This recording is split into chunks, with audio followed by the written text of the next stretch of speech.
નમસ્કાર, આપ જોઈ રહ્યા છો કે ન્યૂઝ અને હું છું ધાર્મિક વાળા. નજર કરીએ સમાચારો પર. મહિનાઓથી દિલ્હીની બોર્ડરને ઘેરીને બેઠેલા ખેડૂતોએ શનિવારે આંદોલન વેગવંતુ બનાવવાનો પ્રયાસ કર્યો છે. સમગ્ર પંજાબથી હજારો ખેડૂતો મોહાલીના રસ્તે ચંડીગઢ પહોંચ્યા છે, તો હરિયાણાના ખેડૂતોએ પંચફુલાના રસ્તેથી ચંડીગઢમાં પ્રવેશ કર્યો છે. એ બાદ આંદોલનની શરૂઆત થઈ ગઈ છે. આંદોલન કરતા ખેડૂતોએ ચંડીગઢના લગભગ 6 થી 7 કિલોમીટર અંદર ઘૂસી ગયા હતા. જોકે રાજભવનની પાસે પોલીસે તેમને રોકી દીધા હતા. ખેડૂતોએ ગવર્નરના નામથી મેમોરેન્ડમ ડીસી આપ્યું, ત્યારથી પરત ફરી ગયા હતા. ખેડૂતોના સંયુક્ત મોરચાએ કહ્યું કે તેમની કૂચ શાંતિપૂર્ણ રહેશે, પરંતુ અનેક જગ્યાએ ખેડૂતોએ બેરિકેડ્સ તોડ્યા હતા. ત્યારે આ ખેડૂતોને રોકવા પોલીસે તેમના પર વોટર કેનનનો મારો કર્યો હતો. આ દરમિયાન પ્રદર્શન કરી રહેલા કેટલાક ખેડૂતો ઘાયલ પણ થયા હતા. ખેડૂતોએ કહ્યું હતું કે કેન્દ્ર સરકારે પણ કૃષિ કાયદાને પાસ કરી દીધા છે અને હટાવવા માટે વડાપ્રધાન અને મંત્રીઓને છેલ્લા 7 મહિનાથી વધુ સમયથી કહેવામાં આવી રહ્યું છે, પરંતુ કોઈ વાત સાંભળી રહ્યું નથી. ખેડૂતોએ કહ્યું કે સરકારે ઝડપથી આ ત્રણેય કાયદાઓને રદ કરવા જોઈએ, નહીંતર આ પ્રકારના પ્રદર્શનો યથાવત રહેશે. સમગ્ર રાજ્યમાં ચોમાસાની જમાવટ થઈ છે. અમદાવાદમાં છેલ્લા 2 દિવસથી વરસાદે વિરામ લીધો છે, પરંતુ થોડા દિવસ પહેલા શહેરમાં થયેલા વરસાદના કારણે સોસાયટીની સડકો પર પાણી ભરાઈ ગયા છે. શહેરના ગરનાળા પર વરસાદી પાણી ભરાઈ ગયા છે. આ સમયે હાજીજણ સર્કલનો એક વિડીયો વાયરલ થયો છે, જેમાં શ્રમિકો ભરેલી પિકઅપ વાન અંડરબ્રિજમાં ભરાયેલા પાણીમાં ફસાઈ ગઈ છે, જેને આખરે ટ્રેક્ટરની મદદથી બહાર કાઢવામાં આવી છે. આ ઘટનાનો વિડીયો કોંગ્રેસના નેતા અર્જુન મોઢવાડિયાએ ટ્વીટ કરી એએમસીના મોન્સૂન પ્લાનની ટીકાઓ કરી હતી.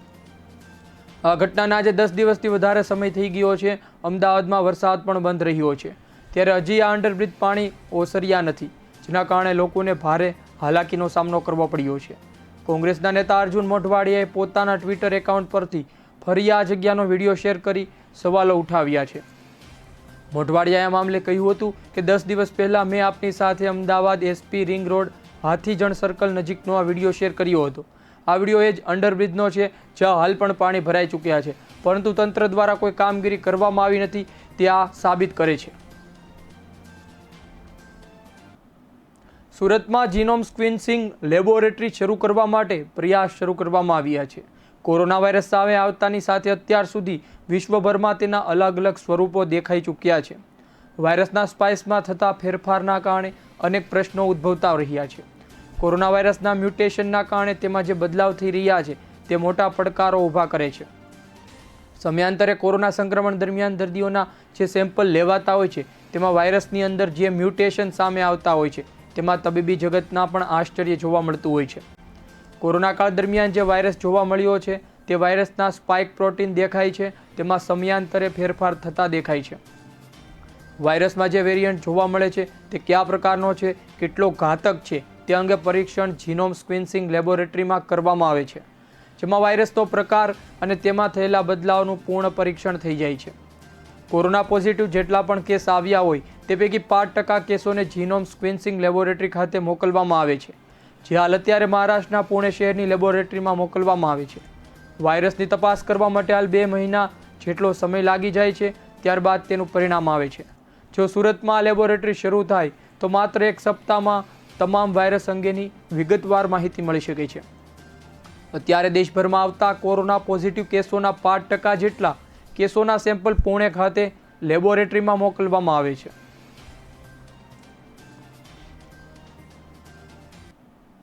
ચોમાસાના પ્રારંભથી જ વરસાદ સતત હાથ તાળી આપી રહ્યો છે, પરંતુ તેની સામે વરસી પણ રહ્યો છે. ગણતરીની મિનિટોમાં 1-2 ઇંચ વરસાદ પડી રહ્યો છે. જ્યારે શુક્રવારની સ્થિતિએ ધ્યાનમાં લેતા રાજકોટ શહેરમાં 8.49 ઇંચ જેટલો વરસાદ પડી ગયો છે અને વાવણી લાયક વરસાદ પણ પડી ચૂક્યો છે. ખેડૂતોના જણાવ્યા અનુસાર જો વરસાદ 27 સુધીમાં જોઈતા પ્રમાણમાં નહીં પડે તો અમુક ગામોમાં બિયારણ બળી જવાની સંભાવના વ્યક્ત થઈ છે. જૂન માસની શરૂઆતમાં ખેડૂતો દ્વારા આગોતરા આયોજનના ભાગરૂપે વાવણી કરાઈ છે. બીજી તરફ હવામાન વિભાગના અધિકારી દ્વારા એ વાતની આગાહી કરવામાં આવી છે કે વરસાદે છેલ્લા 5 વર્ષનો જૂન માસનો રેકોર્ડ તોડ્યો છે. ચાલુ વર્ષમાં પણ વરસાદ સારો રહેશે. આંકડાકીય માહિતી મુજબ વર્ષ 2017ના જૂન માસમાં 194 mm એટલે કે 7.76 ઇંચ જેટલો વરસાદ વરસ્યો હતો, ત્યારે ચાલુ જૂન માસમાં 25મી તારીખની સરખામણીએ 8.49 ઇંચ જેટલો વરસાદ વરસી ચૂક્યો છે. ત્યારે હજુ પણ વરસાદી આંકડો વધુ થાય તેવી આગાહી કરવામાં આવી છે. હવામાન વિભાગે ઇન્ચાર્જ મનોરમા મોહંતી દ્વારા કહેવામાં આવ્યું છે કે ગયા વર્ષે ખૂબ સારો વરસાદ જૂન માસમાં છેલ્લી તારીખમાં નોંધાયો હતો, ત્યારે આ વર્ષે પણ ચોમાસા સામાન્ય કરતાં વધુ વરસાદ રહેવાની આગાહી કરવામાં આવેલ છે. વધુમાં હવામાન વિભાગે કહ્યું કે આ વર્ષે ચોમાસું ખૂબ જ સારું રહેશે. વરસાદ વરસવા માટે જે સાનુકૂળ પરિસ્થિતિ હોવી જોઈએ તે ન્યુટ્રલ હોવાથી આ વર્ષે ચોમાસું સારું રહેશે. સામે ગત વર્ષના વરસાદમાં કઈ સિસ્ટમ સક્રિય હતી, ચાલુ વર્ષે કઈ સિસ્ટમ સક્રિય થઈ છે તેનો અંદાજ જુલાઈના પ્રથમ સપ્તાહમાં આવી શકે છે. હવામાન વિભાગના અધિકારીએ કહ્યું કે ગત વર્ષે જૂનમાં અલ નિનોની અસર જોવા મળી હતી, જેના પગલે વરસાદ બીજા મહિનાઓમાં ખેંચાયો હતો, ત્યારે આ વર્ષે હાલ કોઈ અસર દેખાતી નથી. 21મી જૂનથી શરૂ થયેલા વેક્સિનેશન મહાઅભિયાનમાં જરૂરિયાત મુજબનો વેક્સિનનો જથ્થો આપવો ન હોવાથી વેક્સિનેશન કેન્દ્રો પર વેક્સિન લેવા જતા લોકો અને વેક્સિનેશન સ્ટાફ વચ્ચે ઘર્ષણ થતું જોવા મળે છે. આજે સયાજી હોસ્પિટલમાં રજિસ્ટ્રેશન વગર વેક્સિન લેવા માટે ગયેલા લોકોને વેક્સિન આપવામાં ન આવતા હોબાળો મચ્યો છે.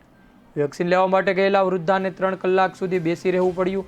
જોકે તંત્ર દ્વારા વેક્સિનનો પૂરતો જથ્થો આપી રહ્યો છે. આવી પરિસ્થિતિમાં જથ્થા મુજબ લોકોને વેક્સિન આપવામાં આવી રહ્યોનો વાહિયાત દાવો કરવામાં આવી રહ્યો છે. લોકોએ ભારે હોબાળો મચાવતા પોલીસ બોલાવવાની ફરજ પડી હતી. સમગ્ર દેશમાં 21 જૂનથી વેક્સિન મહાઅભિયાન શરૂ કરવામાં આવ્યું છે, જેના ભાગરૂપે વડોદરા મહાનગરપાલિકા દ્વારા 260 કેન્દ્રો શરૂ કરવામાં આવ્યા હતા. મહાઅભિયાનના પ્રથમ દિવસે તમામ કેન્દ્રો ઉપર વેક્સિનેશનની કામગીરી કરવામાં આવી હતી.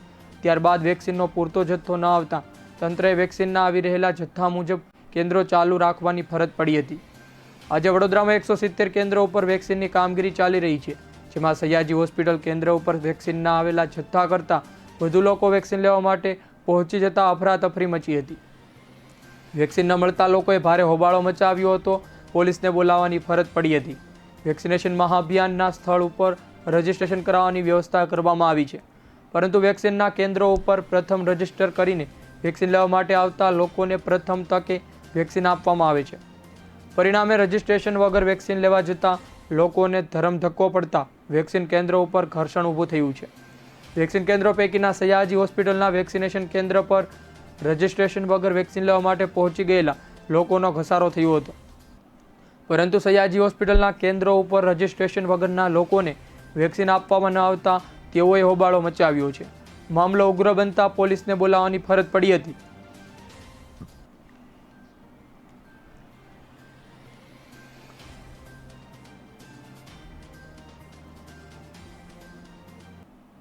હાલ સમય થયો છે વિરામનો, લઈશું એક વિરામ.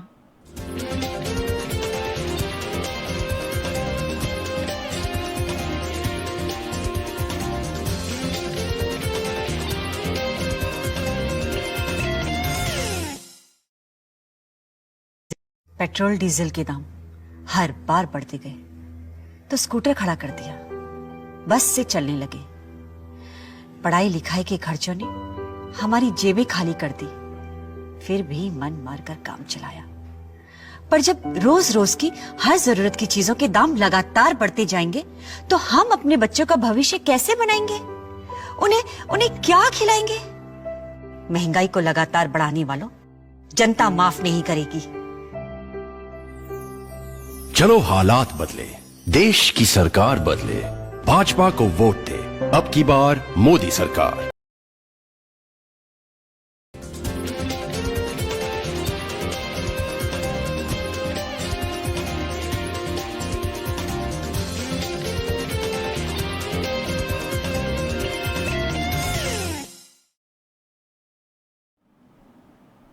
વિરામ બાદ આપનું ફરી સ્વાગત છે. નજર કરીએ સમાચારો પર.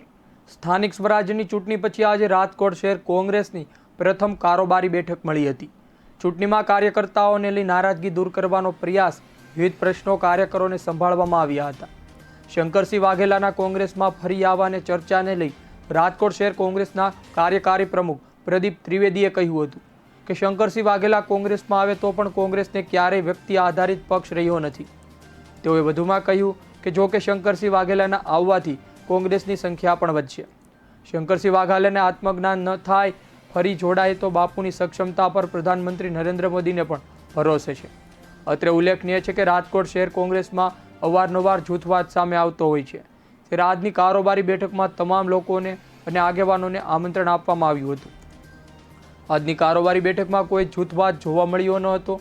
માત્ર કોંગ્રેસના દિગ્ગજ નેતા ઇન્દ્રનીલ રાજ્યગુરુ ગેરહાજર રહ્યા હતા. તેને લઈ પ્રદીપ ત્રિવેદીએ કહ્યું કે તેમનો જન્મદિવસ હોવાથી તેઓ ગેરહાજર રહ્યા છે. તેઓને પણ હાજર રહેવા માટે આમંત્રણ આપવામાં આવ્યું હતું. અત્રે ઉલ્લેખનીય છે કે ઇન્દ્રનીલ રાજ્યગુરુ અને વિપક્ષના નેતા પતિ સાથેની ઓડિયો ક્લિપ વાયરલ થયા પછી આ વિવાદ સર્જાયો છે અને અવારનવાર ઇન્દ્રનીલ રાજ્યગુરુ સભાઓમાં હાજર રહેતા નથી.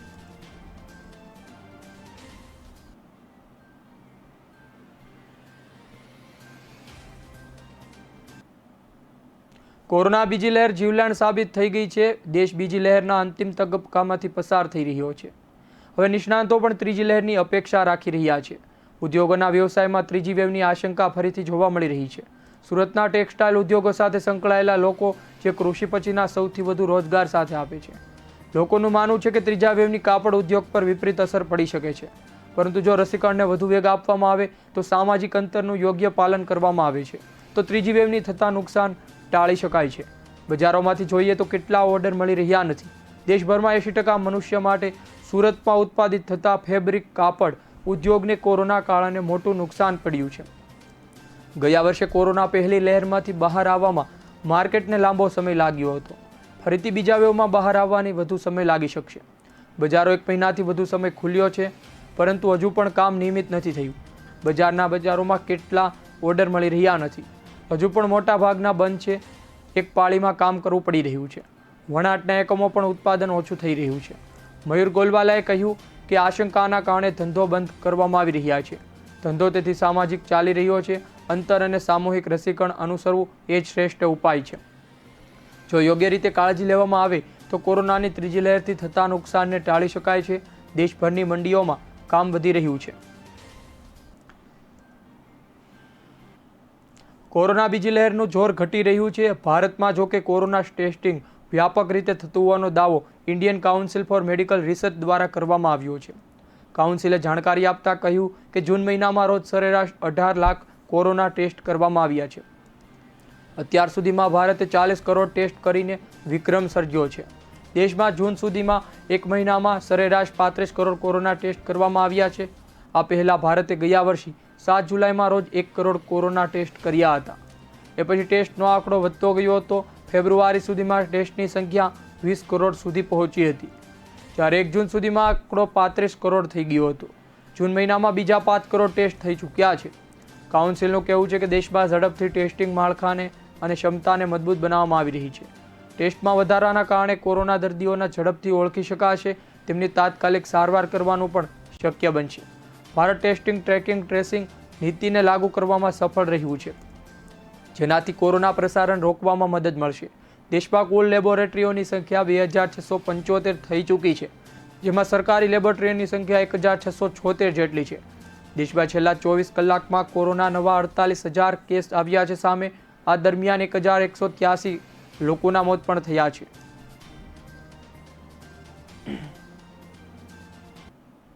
કાનપુર ખાતે ધર્માંતરણનો મામલો એટીએસ દ્વારા વધુ એક ખુલાસો કરવામાં આવ્યો છે. પોલીસને આરોપીઓ પાસેથી ધર્માંતરણનો શિકાર બનેલી 33 યુવતીઓની યાદી મળી આવી છે, જેમાં મોટાભાગની યુવતીઓ ગ્રામીણ વિસ્તારની છે. એટીએસની પૂછપરછમાં પકડાયેલા મોહમ્મદ ઉપર ગૌતમ અને કાજી જહાંગીર કહેવા પ્રમાણે ગ્રામીણ વિસ્તારની યુવતીઓનું બ્રેઇન વોશ કરવું સરળ હોય છે. બિહુપુર ગામ ઘાટકપુર વિસ્તારના રૂચા ઉર્ફે માહિન અલી અંગે ખુલાસો થયો હતો. ત્યારબાદ એટીએસે ફરી એક વખત મોહમ્મદ ઉમર ગૌતમની સંસ્થા ઇસ્લામિક દાવા સેન્ટર ખાતેની મળેલી 33 યુવતીઓ અને મહિલાઓના નામની યાદી તપાસ શરૂ કરી છે. યાદી તપાસ્યા બાદ મોટાભાગની યુવતીઓ ગ્રામીણ વિસ્તારની હોવાની જાણ થઈ છે. આ યાદીમાં બિહાર, ઝારખંડ, ઉત્તર પ્રદેશ, ગુવાહાટી સહિતની અન્ય રાજ્યની મહિલાઓનો પણ સમાવેશ થાય છે. ગોળકીના સદસ્યો તેમને લાલચ આપી પોતાની જાળમાં ફસાવી લેતા હતા. ત્યારબાદ તેમનું બ્રેઇન વોશ કરી ધર્માંતરણ કરવામાં આવતું હતું.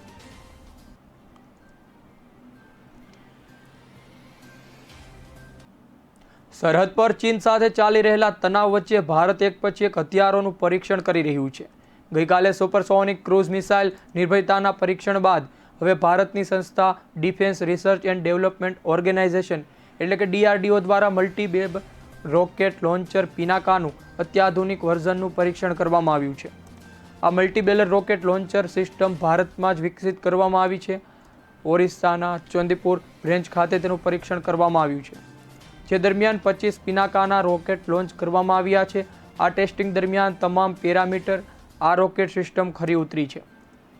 પિનાકા રોકેટ સિસ્ટમ 45 કિલોમીટરના દૂરના લક્ષ્યાંકને ટાર્ગેટ કરી શકે છે. આ દરમિયાન રોકેટના રડાર, ટેલિમેટ્રી, ઓપ્ટિકલ ટ્રેકિંગ તમામ પ્રકારના ઇક્વિપમેન્ટ પર નજર રાખવામાં આવી હતી. ભારતમાં બનેલા મલ્ટીબેરલ રોકેટ લોન્ચર ખાનગી કંપનીના સહયોગથી લાંબા અંતરના ટાર્ગેટને ધ્વસ્ત કરવા ડેવલપ કરવામાં આવ્યા છે. સફળ પરીક્ષણ બાદ સંરક્ષણ મંત્રી રાજનાથસિંહે DRDO અને ઉદ્યોગ જગતને અભિનંદન આપ્યા હતા. આ રોકેટ લોન્ચર 12 સેકન્ડમાં 44 રોકેટ લોન્ચ કરે છે.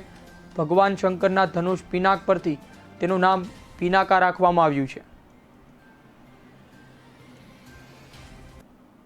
હાલ રોકાશું વિરામ માટે. આપ જોતા રહો કે ન્યૂઝ.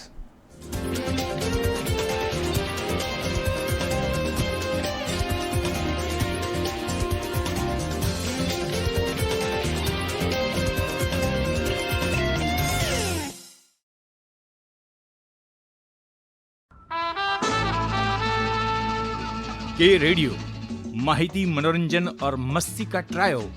के रेडियो कहीं भी कभी भी, दिन हो मंगलमय से लेकर गुजरा हुआ जमाना तक का सफर. के रेडियो आप सुन रहे हो के रेडियो. जल्द शुरू हो रहा है के न्यूज की सुरीली भेंट. के रेडियो आप सुन रहे हो के रेडियो कहीं भी कभी भी. आप हमें डाउनलोड कर सकते हैं. लाइक कीजिए, कमेंट कीजिए, सब्सक्राइब कीजिए और सुनिए के रेडियो कहीं भी कभी भी. मैं हूँ आपकी आरजे जलपा. रे रे रे रे मारी सवार, ये गाना सुना ही होगा आपने.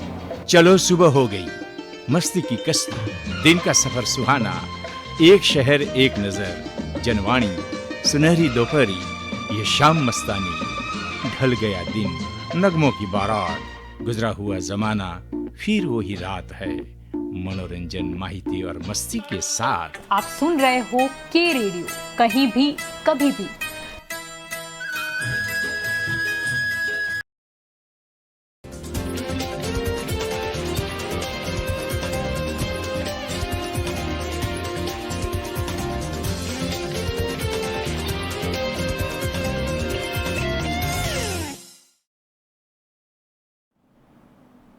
વિરામ બાદ આપનું ફરી સ્વાગત છે.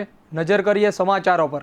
દેશમાં કોરોના બીજી લહેર હળવી પડી રહી છે, પરંતુ ત્રીજી લહેરની આશંકા વર્તાઈ રહી છે. તાજેતરમાં સામે આવેલા કોરોના ડેલ્ટા પ્લસ વેરિયન્ટના કારણે ચિંતા વધી છે.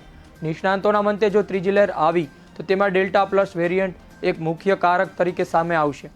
ત્યારે ISVM દ્વારા ભારત COVID-19 ત્રીજી લહેરની શક્યતા પર એક અભ્યાસ પ્રકાશિત કરવામાં આવ્યો છે.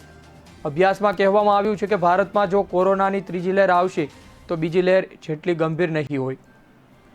જો કે વેક્સિનેશનના પ્રયત્નમાં વધારો કરી કોરોના ઉપરાંત ભવિષ્યની અન્ય કોઈ પણ લહેરને ઘટાડવામાં મહત્વપૂર્ણ ભૂમિકા ભજવી શકે છે. અભ્યાસમાં ત્રીજી લહેરની શક્યતાઓ અંગે વાત કરવામાં કહેવામાં આવ્યું કે સંક્રમણ આધારિત પ્રતિકારક ક્ષમતા, ઇમ્યુનિટી કેપેસિટી સમય સાથે ઘટી શકે છે. આ સંજોગોમાં પહેલેથી સંક્રમણ હદમાં આવી ચૂકેલા લોકો ફરી સંક્રમિત થઈ શકે છે. ICMRના તાજેતરના અભ્યાસ પ્રમાણે ભારતમાં COVID-19 બીજી લહેર દરમિયાન પહેલાની સરખામણીએ ગર્ભવતી મહિલાઓ વધારે ગંભીર રીતે પ્રભાવિત થઈ હતી. આ વર્ષે મૃત્યુદર અને સંક્રમિત કેસની સંખ્યામાં ભારે વધારો થયો હતો. આજથી 46 વર્ષ પહેલા આજના દિવસે ઇન્દિરા ગાંધીએ દેશભરમાં ઇમરજન્સી એટલે કે કટોકટી લાગી હતી. 25 જૂન 1975ના રોજ ઇમરજન્સીની જાહેરાત સાથે તમામ નાગરિકોના મૌલિક અધિકારો ખતમ કરી દેવામાં આવ્યા. અનેક મનસ્વીય નિર્ણય લેવામાં આવ્યો. આવો જ એક નિર્ણય સંસદ અને વિધાનસભાના કાર્યકાળના 6 વર્ષ જૂનો કરવામાં આવ્યો છે. આ જાણીને નવાઈ લાગશે કે ઇન્દિરા ગાંધીના આ નિર્ણય 2019ના વર્ષ સુધી જે પ્રદેશમાં લાગુ હતો તેનું નામ છે જમ્મુ કાશ્મીર.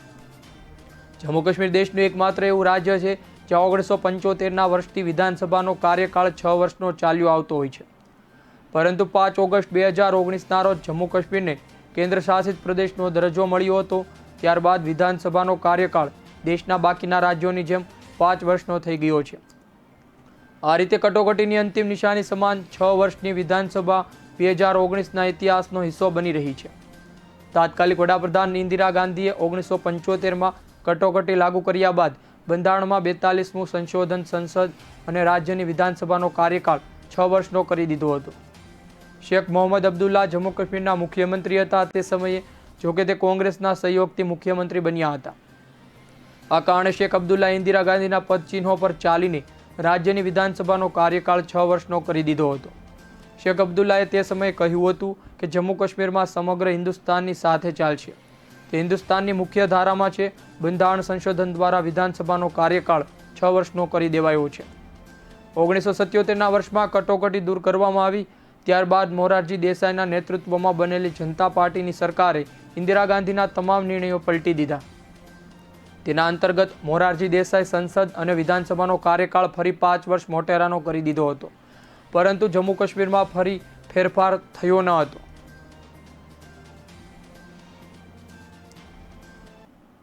સુરત અને વડોદરામાં ડેલ્ટા પ્લસ વેરિયન્ટ મળી આવતા સરકાર અને આરોગ્ય વિભાગ હરકતમાં આવ્યું છે.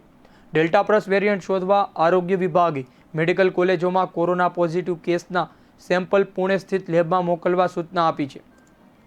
આ ઉપરાંત ગુજરાત બાયોટેકનોલોજી રિસર્ચ સેન્ટરમાં કોરોના વાયરસમાં કોઈ ફેરફાર થઈ રહ્યો નથી, કેમ તે જીણવા જીનોમ સિક્વન્સ કરવામાં આવી રહ્યું છે.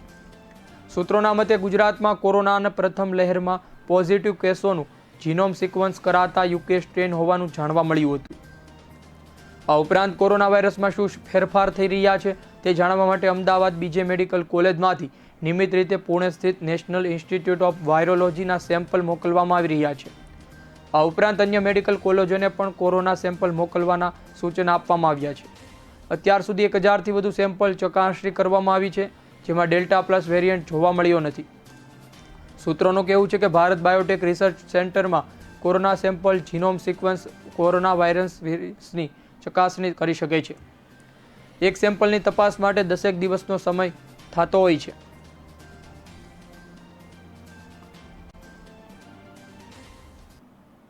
સમાચારોમાં આટલું જ. વધુ સમાચાર અને માહિતી માટે જોતા રહો કે ન્યૂઝ. નમસ્કાર.